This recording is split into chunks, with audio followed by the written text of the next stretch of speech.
What's up, everybody? So, it's time to review Krampus, released in 2015, and this is probably one of my favorite Christmas horror-themed classics. Even though it ain't been out that long, it's still pretty damn good, pretty entertaining. I actually saw it in theaters when it came out with my uncle and my nephew and my niece, and we all had a damn good time watching this. Don't go into this movie thinking that it's going to be some Oscar-worthy movie, because it's not. It's just jam full of action and laughs and suspense and goofiness and over-the-top cheesiness lines and fucking campy as hell, but it's still funny as fuck. It's still a good popcorn flick to pop in on a Friday night and have yourself a good time, you know. This movie actually has a lot of elements from other holiday classics that we grew up with.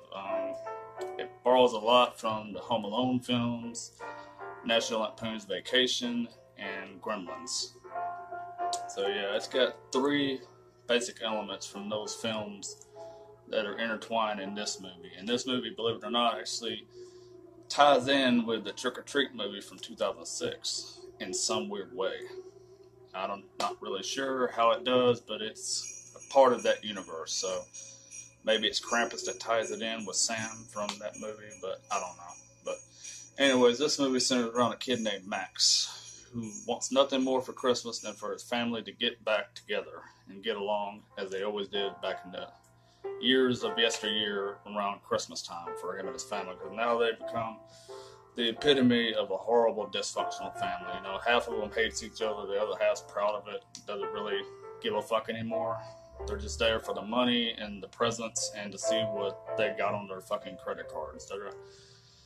This family's forgotten what the true meaning of Christmas is, you know? I mean, this kid, Max, I feel sorry for him because he's got a shitty-ass family when it comes to cousins. There's two girls that are dressed up like dudes because their dad refuses to recognize that they're two teenage fucking girls, but he dresses them up like tomboys, like they're ready to go out deer hunting.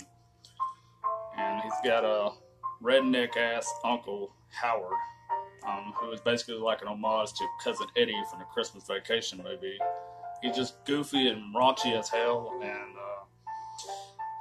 it's really funny, though. He was great in that Anchorman movie, so he's equally as funny in this. And actually, that dude in question that I'm talking about, who played Champ in the Anchorman movie, David Koechner, I think is the way to say his name, he actually gets attacked by some demonic, evil Christmas cookies, some gingerbread men. And without rambling on, I'm going to go ahead and show y'all that clip of him getting his ass kicked by a bunch of Christmas cookies. So, enjoy that. Linda!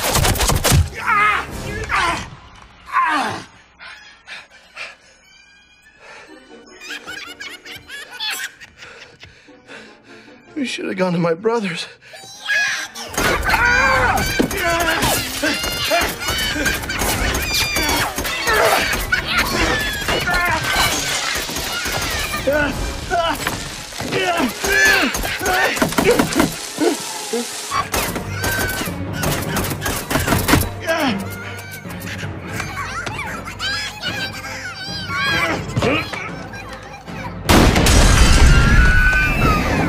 Merry Christmas, Mother.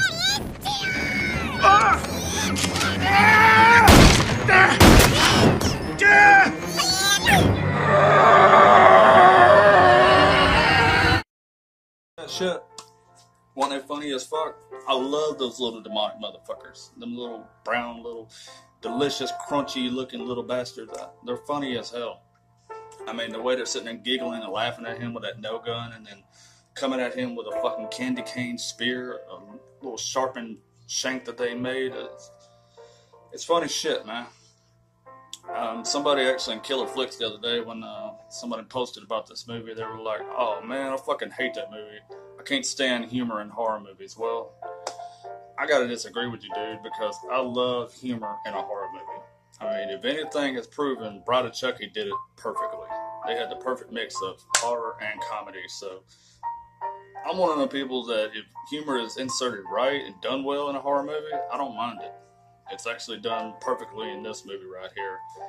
And like I said, it has all the elements from other horror classics that we know that are centered around Christmas. Gremlins, National Lampoon's Vacation, Home Alone. And as far as Gremlins goes, you get all these little minions and demons that are along with Krampus that helps him take away the family and just take away everybody that Max loves, because he writes a letter to Santa saying he wished that his family would go back to the way it used to be, but then his family makes a mockery out of it, and just it reminds him how much he hates his family, of what they become. And he tears his letter up, throws it out the window, and that's when the chaos ensues, because Krampus gets his letter, and the storm brews, the storm comes in, the storm has started, and Krampus and all his little dominions and everybody has shown up to remind this kid what happens when you lose the spirit of Christmas. And it has some pretty good goriness to it, even though there ain't really a lot of any what I could call kills. It's just more or less cutaways. You see someone get taken by an elf or one of them little fucked up minions of Krampus's. It's like Five Nights at Freddy's. They got a demonic looking teddy bear, a jack-in-the-box that's made like a human centipede. There's a demonic looking porcelain doll, it kind of looks like Annabelle. So there's all kind of fucked up little freaks that are come along with Krampus. But the Gingerbread Man has to be my favorite out of this. So if you haven't seen Krampus, I would definitely recommend you check it out. Go out and buy the DVD, the Blu-ray, whatever you can do to watch this fucking movie, because it's hilarious. The ending, however, I'm not going to spoil anything, because really half of you have already seen this, so it's not really a spoiler. But the ending is kind of confusing, because when the ending happens, it shows where Max has sacrificed himself for his family after they've all been taken from him and he's got nothing left to live for. All he wants is his family back, and he takes back his wish from the beginning of the movie.